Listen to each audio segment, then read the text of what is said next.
Don't forget there are gift cards at RitaYanez.com, and so am I. Under your bed. Turn on the light! Turn on the light! Turn on the light!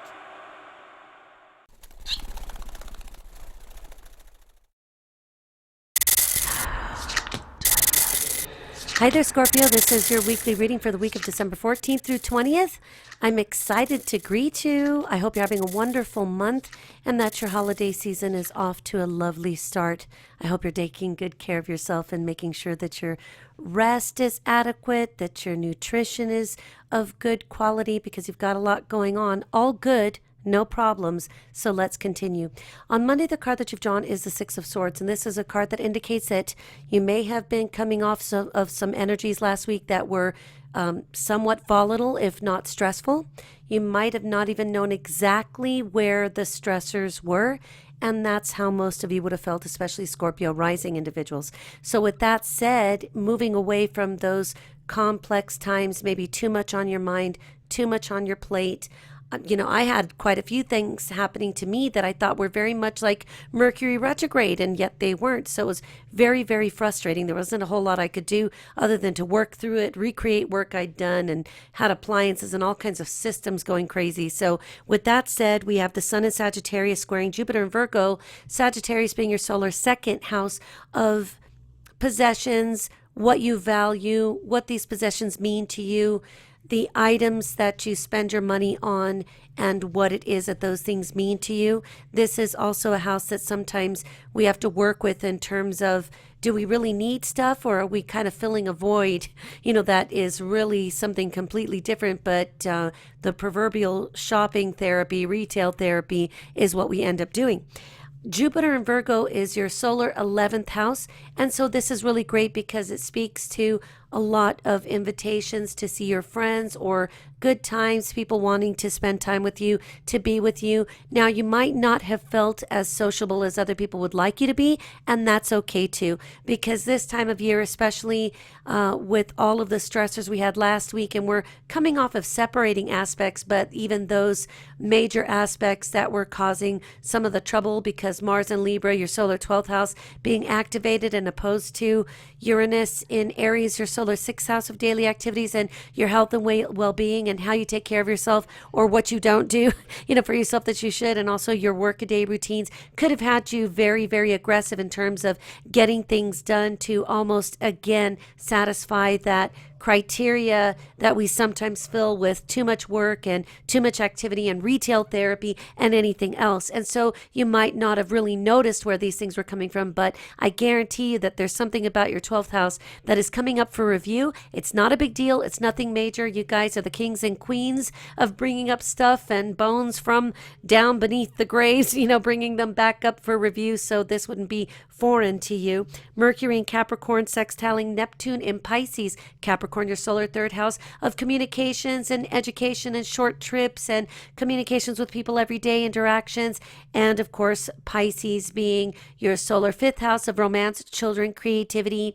Also, your activities as they relate to the people in your home. You could have felt stressed out by having to run your kids on a lot of errands, or if you don't have children, you were probably working with other people and keeping your house going, and you might have even had some visitors in your home. For those of you that are single Scorpio types, you might have felt some of the beckoning from other people in your world, and you may have been like, that's really nice, but I'm not feeling it. And so you maybe you ignored these people and didn't really want to partake of this, which is absolutely fine. There's nothing wrong with that, because again, you're coming off of a lot of adjustment energy this year anyway. And I told people long ago that I really didn't think that there was going to be an easy time for single Scorpio people and quite a few others to end up dating and really end up with the person that they hope to. It could be more about the adjustment of realizing that a lot of people were dating people that weren't going to be there for the long haul. You can imagine that this is difficult for the younger kids because they think they're going to be with this magical unicorn fairy dating person forever, and they don't really realize that we go through so many changes that's why we hope people don't have children until they're in their 30s or 40s, because by then they've got a better idea of sense of self and independence, and they don't need to be with anybody they choose to. They don't accidentally have children for the most part. They choose to, regardless of what their wedding status is, marital status, living arrangement. There's a lot of people who have children and they're very happy to raise them in consort with the father or the mother of the child, but they don't actually need a whole lot of anything else because they're already secure. So with that said, I think that there's going to be a lot of success for you in moving away from some of the stressors of last week, and you'll see that each day gets better from here on out, and you'll start to feel more settled. And as we get toward the end of the year, the full moon there in Cancer on December 25th will be a sensitive one, but I think that it could be much more elevating and inspiring for those of you who are reading this horoscope, especially for the Scorpio sun signs rising. You know, if you're ascendant as Scorpio, it'll even be much more accurate for you in that sense. If you do know your natal astrology, then look to see what your rising sign is and then listen for that horoscope as well. On Tuesday, you've got the Nine of Pentacles in reverse, and this is just fine too, because it indicates that you, even if you feel like, look, I didn't intend on ending up alone, at the end of this year, but I'm good with it anyway. Whereas in the past, you might have not felt comfortable with being single. You might actually be more successful at being single than others because you've actually learned to prioritize, and you've had so much on your plate anyway that it was probably difficult to even figure out how you'd begin to integrate relationships with anyone else with so much on your plate. And especially knowing that, when Sagittarius hosted Saturn from about September forward, permanently now for ever, at least for the next almost 30 years. But having that out of your way has really made life easier for you. Although I think a lot of us are still catching our breath in mid-September, trying to get used to the idea, like, really?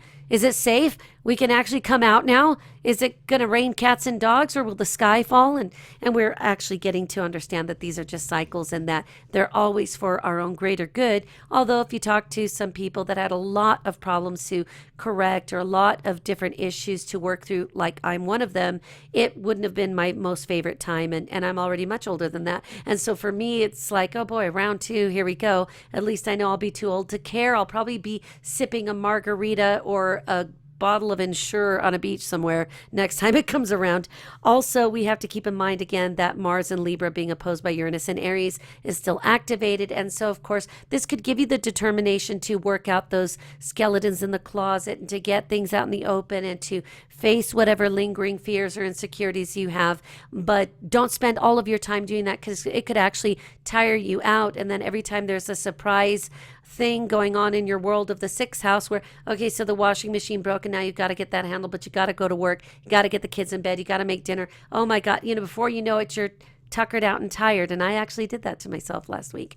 On Wednesday, we've got the Four of Swords, and this is a card that indicates you're feeling good about taking a break to take care of yourself, and that's what you need. If your body says it needs a nap, take your nap. If that means that the laundry won't be done, the laundry will wait for you.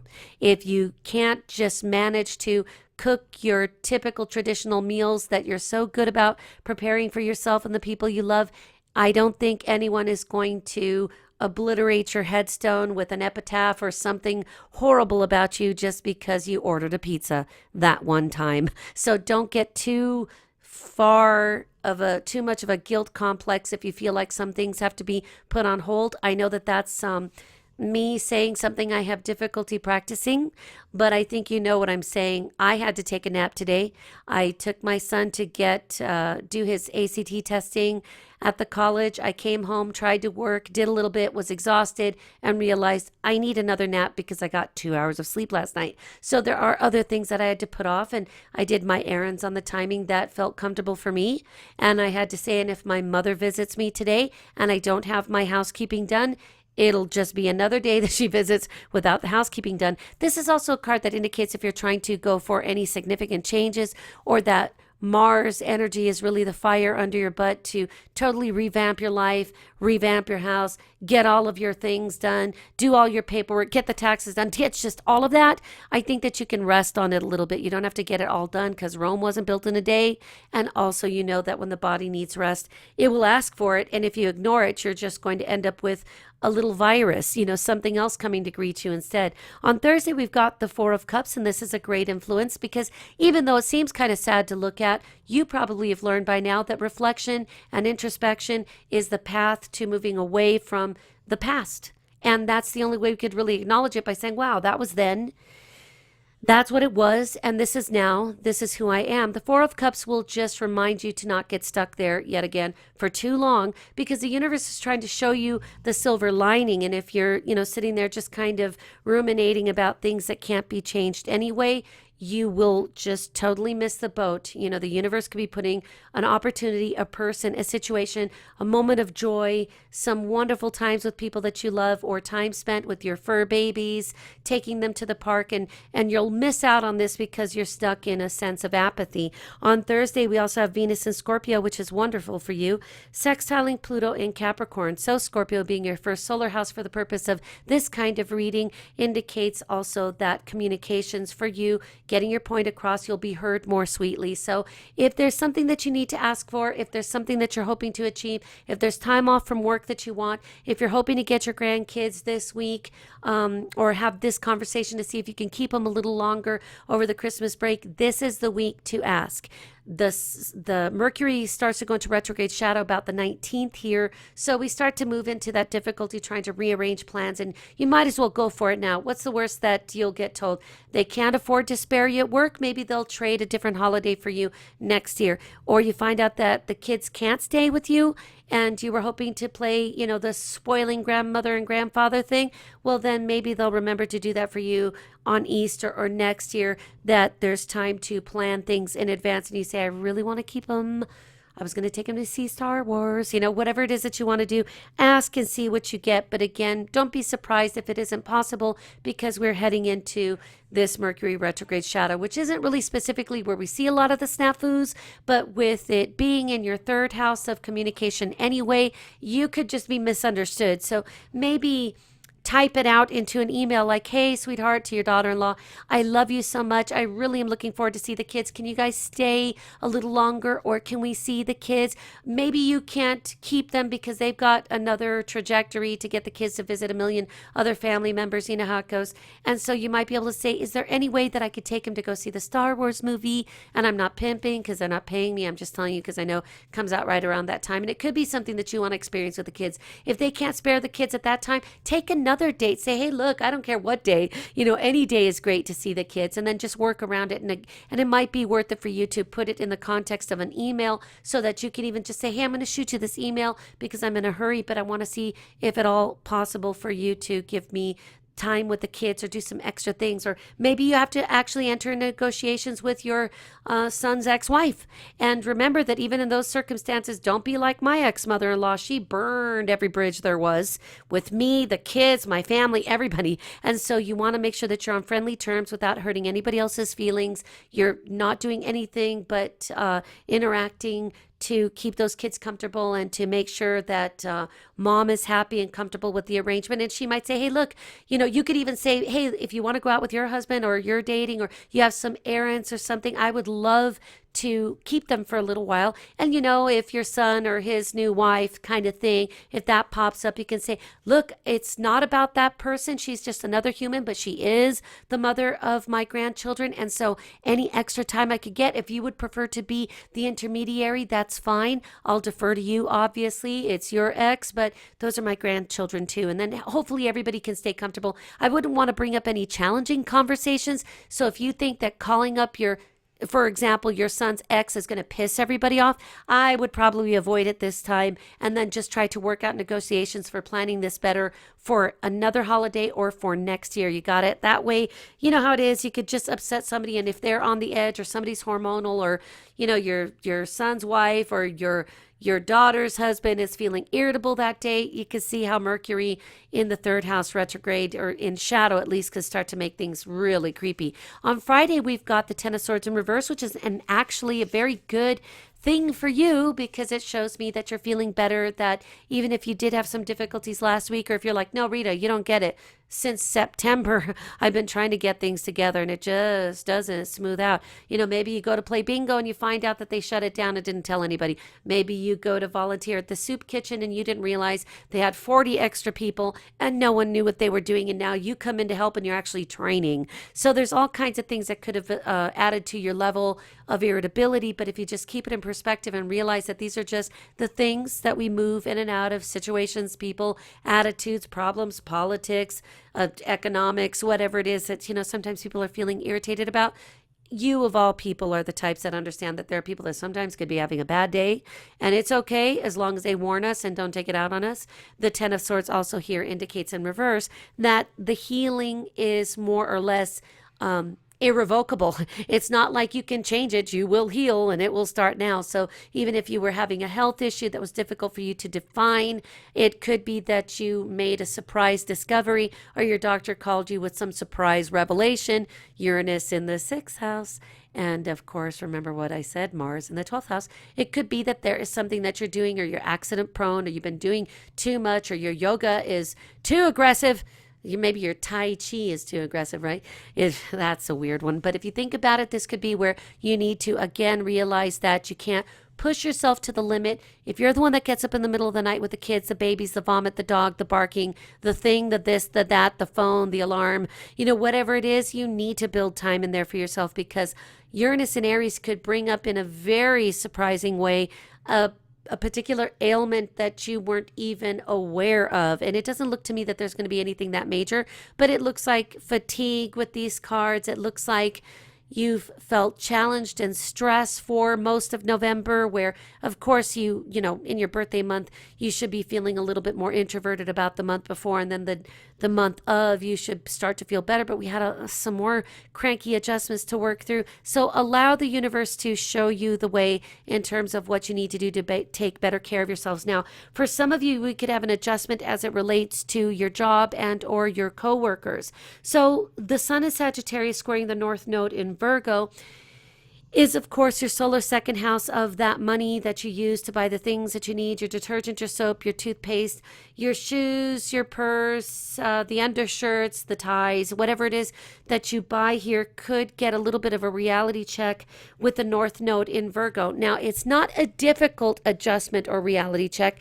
The challenge might be that you just feel that you don't want to upset anybody at work by not showing up for the annual drunken fest of the office people. Hopefully nobody has alcohol at these things. It always makes for something, something going wrong. But, maybe you feel like you don't want to offend anybody, but you don't really feel like going. And you're like, are they going to think that I am just totally not into them? And will that hurt my bottom line one day? Think about it like this. Even if we use my example that I've given you before of crying explosive diarrhea, or my son is teething and I am exhausted, I'm just not feeling well, or I don't have a babysitter, or I don't want to leave the baby with somebody while he or she has a fever. There are ways to use some little white lies to get you in and out of those situations. I think that more than anything that you're going to be feeling with that North Node in Virgo, that you're afraid to let other people down. And let me remind you that when people love you and they accept you and they treasure your friendship, it's okay if you don't show up at the party. And it's okay if you really don't feel like you can mingle. And maybe you feel like, look, I can't really afford the $20 donation to the basket raffle. And I really don't want to go through the stress. I don't have anything to wear. I don't really want to buy anything for this thing. Then right there, you've got all of the markers for a person who really doesn't want to go anyway. And you could be one of those people that just because you didn't listen to your instincts, you get the phone call from the babysitter that the kid's running a fever, and you have to leave anyway after this whole thing. So I would make sure to just put the kibosh on it if you feel like you need to not go. And remember that people love you anyway. This is more of the way you feel, and needing to remember to honor your feelings as well. And if that means that you're not up to going to hang out with the people that you work with or socialize with, I'm sure that they're going to be just fine, and you can catch up with them at another time. That means the South Node is in Pisces, your solar 5th house of romance and children and creativity and the workings of the people in the house, what we're doing, what's the schedule, what time do we eat dinner, and all that, could be part of the consideration of the people in the house if you've got people in your house. And so having the South Node there just indicates that you need to maybe streamline things and prioritize how your time is spent.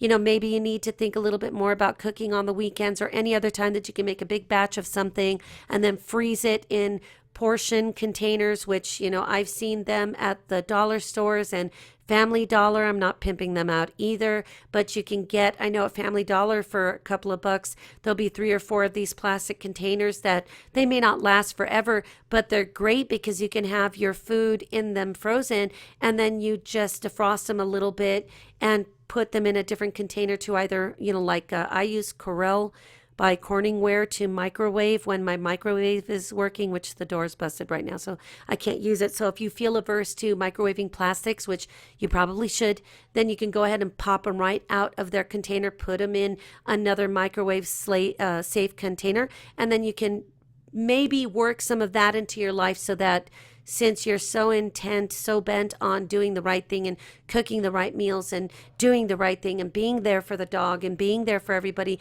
you may need to adjust those scheduled habits, like how you cook your dinner and what you do. And then if you really like to go out dating and you feel that you just don't have the time right now, that doesn't mean you have to jump off the face of the earth and disappear so they don't find you like I do. You can just go ahead and schedule time into what it is that you need to do and say, if I'm not able to go out once a month on a date or two, for those of you who are single and looking, then I'm going to be okay with it, because there will come a time and the universe will help me see when there will be an avenue for me to be able to go out where everything just kind of blends harmoniously and it doesn't feel forced. Venus and Scorpio, also that same solar first house, will quincunx, which is an inconjunct aspect to Uranus and Aries. And so at that point, you may be feeling like some surprise needs of your own could upset the T card at work, or you're feeling like, I'm just not into this at this time. I feel like I can't take care of myself and my needs and honor my desires and my inclinations while at the same time doing everything for this job and not feeling like I get satisfaction in return. This isn't something that you have to solve in a week. Again, if this is your situation or that of somebody close to you, like a spouse or significant other, roommate, one of your children who are grown, whatever that is, it can be worked through baby steps at a time. Maybe the real issue is you don't like your job or they don't. And so that doesn't mean that you just have to quit your job, sit at home and wait to see who's going to save your life. It could be more indicative that you need some more training or education, or you really need to follow your passion, and maybe you'll just find a different day job that doesn't irritate you or upset you that much, and then you can have a combination of doing your hobby on the side and investing yourself and your creativity there, so that the day job really isn't such a big deal, that it becomes more of a vehicle to do whatever it is that you would like to do. So think about it in terms of adjusting what it is in your life that doesn't feel like it's fluid or working, and making plans, baby steps on how to make those changes and how to implement them every day. And if today you don't feel like implementing it because you have a headache, then today you have a headache and you honor your head and you take a nap, or you take something to help you relax, and you stop guilt tripping yourself, which, Scorpio, we are people who are so good at guilt tripping ourselves. I think we must all have been Catholic at one point in our lives, because I have never seen such guilt. I could load it onto myself, and I almost have to fight it at times when it comes up, kind of like with the ideas that I've come up with the frozen dinners and for doing all of these different things, which is the same as cooking it fresh for them. If you freeze it and then you gently microwave it back to its original state, lovely and with water to keep things moist and, that kind of thing. You shouldn't feel too bad about that. On Saturday, the card that you've drawn here is the World card in reverse. And this is a card that is great for you because it indicates that you are starting to see the bigger picture, that by tying up some of these loose ends that could be associated with guilt, former love relationships, or difficult family dynamics, whatever these things are, you're seeing that when you keep your boundaries fair and square, when you do the right thing and forgive others the way you wish to be forgiven, it doesn't mean you have to accept them back into the fold if they've been horrible to you.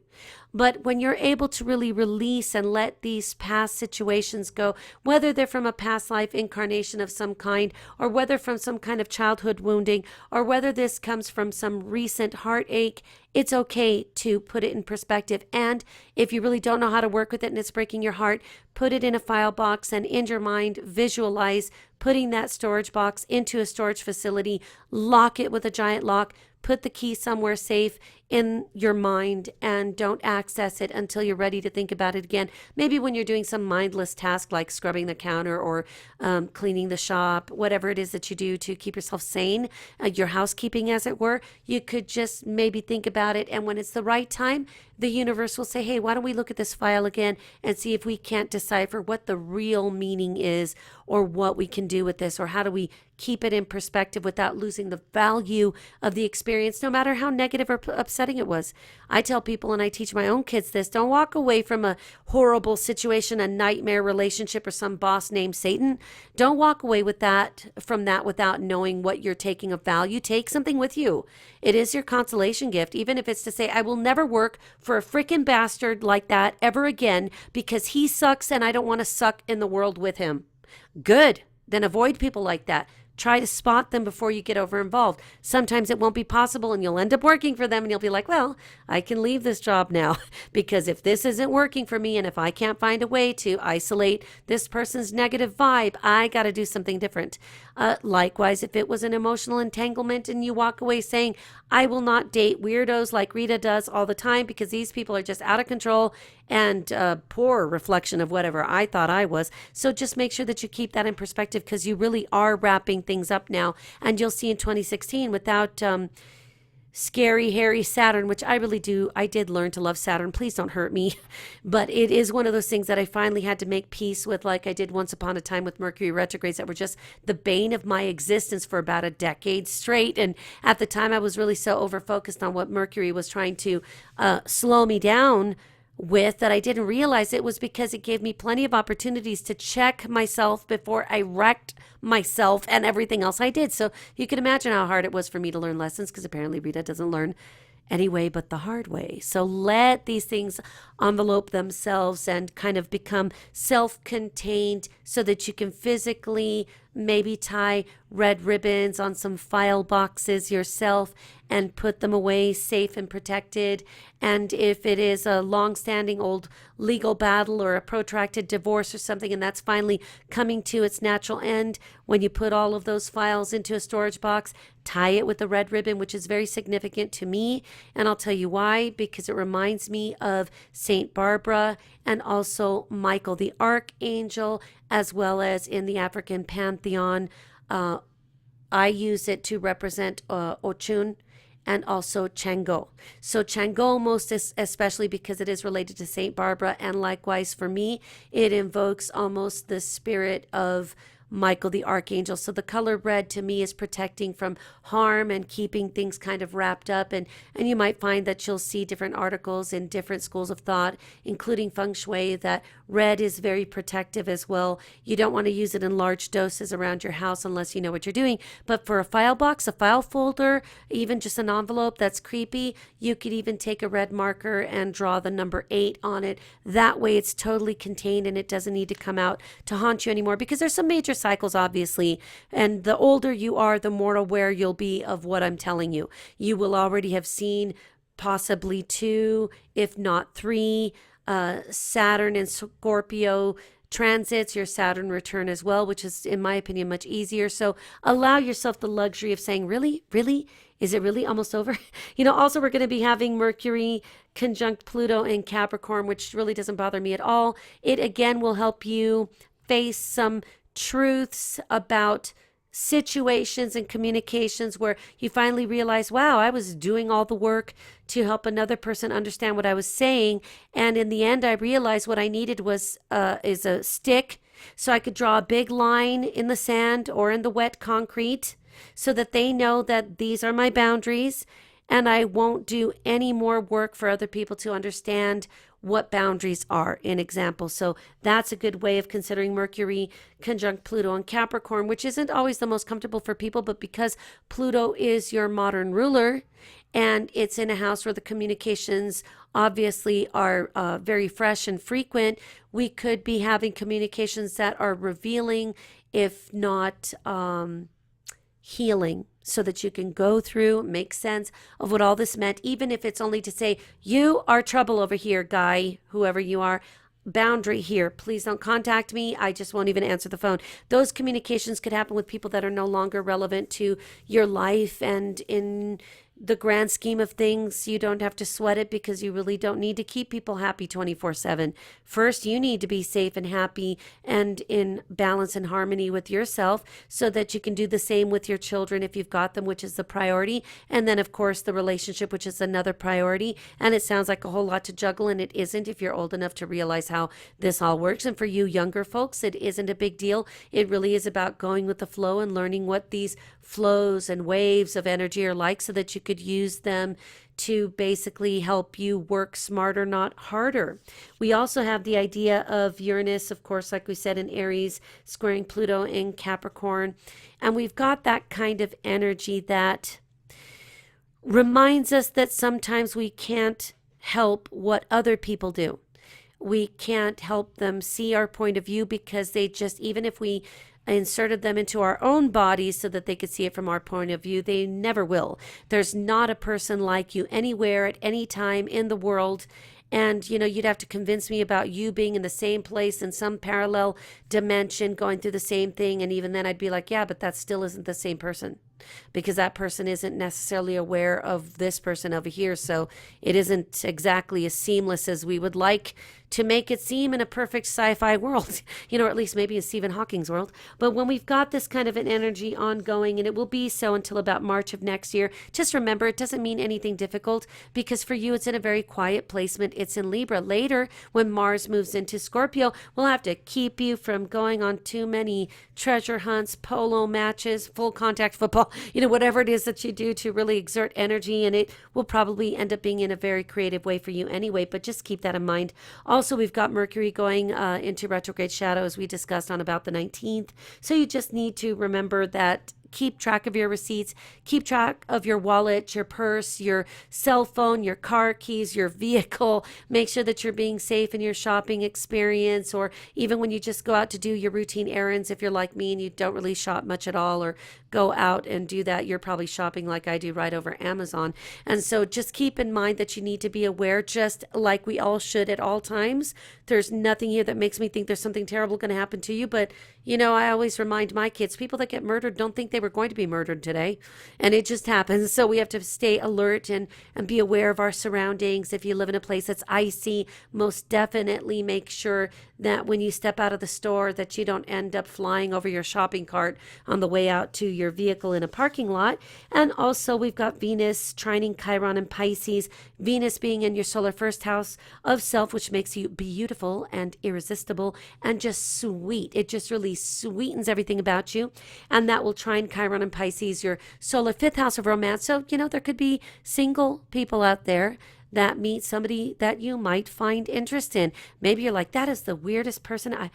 Boy, they seem cool. I want to play Frisbee with you. And you could find somebody who really comes across as a vibe that feels healing and feels new and feels different and feels rejuvenating. Also remember that your seventh house ruler in solar astrology is Venus, and it is there in your first house as well. And even in natural astrology, the natural ruler for that house would be Venus anyway. And so that's really great because we've got a real harmony here that for single people, first of all, it could bring a very compatible friend. If you're out interested in friending, you don't have to be interested in dating yet. You don't have to decide whether you'll go into a committed relationship or not. You'll know that, or you won't, when you cross that bridge after you get to it. So keep that in mind. And for those of you that are already in committed, stable, strong marriages or partnerships of all kinds, whether it's your roommate, your flatmate, your best friend, your boyfriend, whoever else it is there that you share a lot of time and space with, things will be particularly sweet, I think, for you, because you are just going to be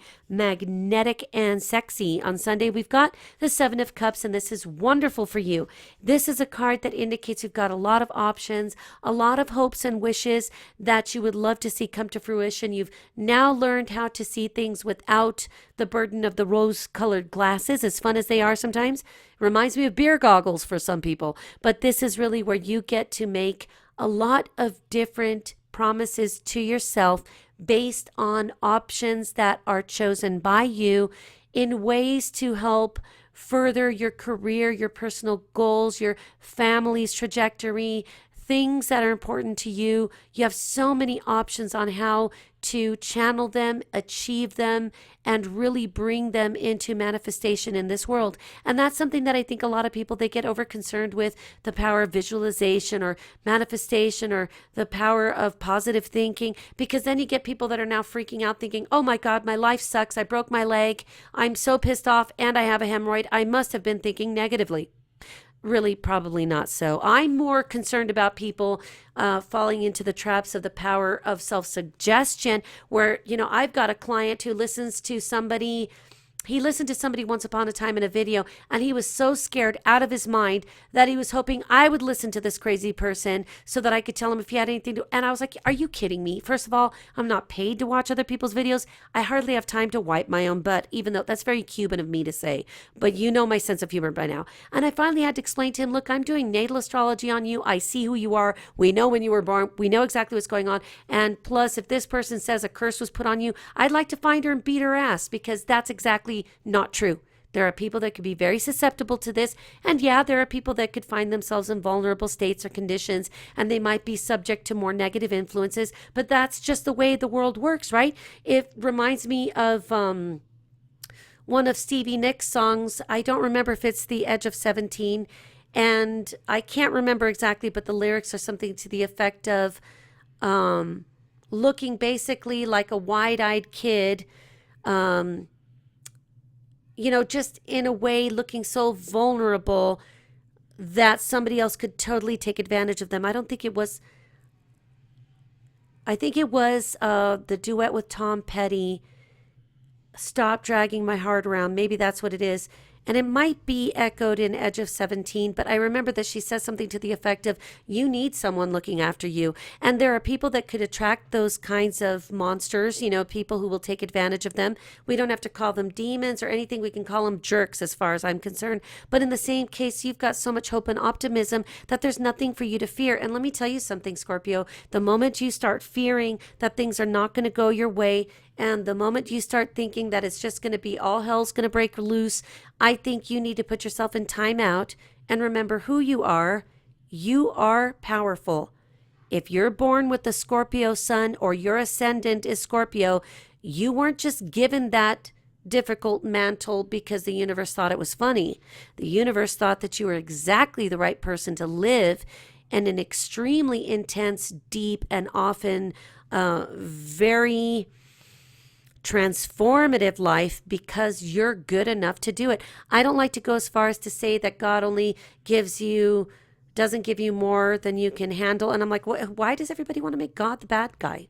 If God is a thing that we can I don't think he's really whatever. It could be AI, whatever God is. I don't think it wants to really play games with us. This is just part of the world that life is. It is chess in a sense, and we have to be smart. We might be trained up playing checkers when we're kids, and then as we get a little older, we learn how to play Chinese checkers, and if we really stick with it, we play chess, and so it becomes a little more difficult. And imagine being in a chess tournament. To me, that's life. So just remember that you've got good things coming to you. The Mercury Uranus square is just what it is out there.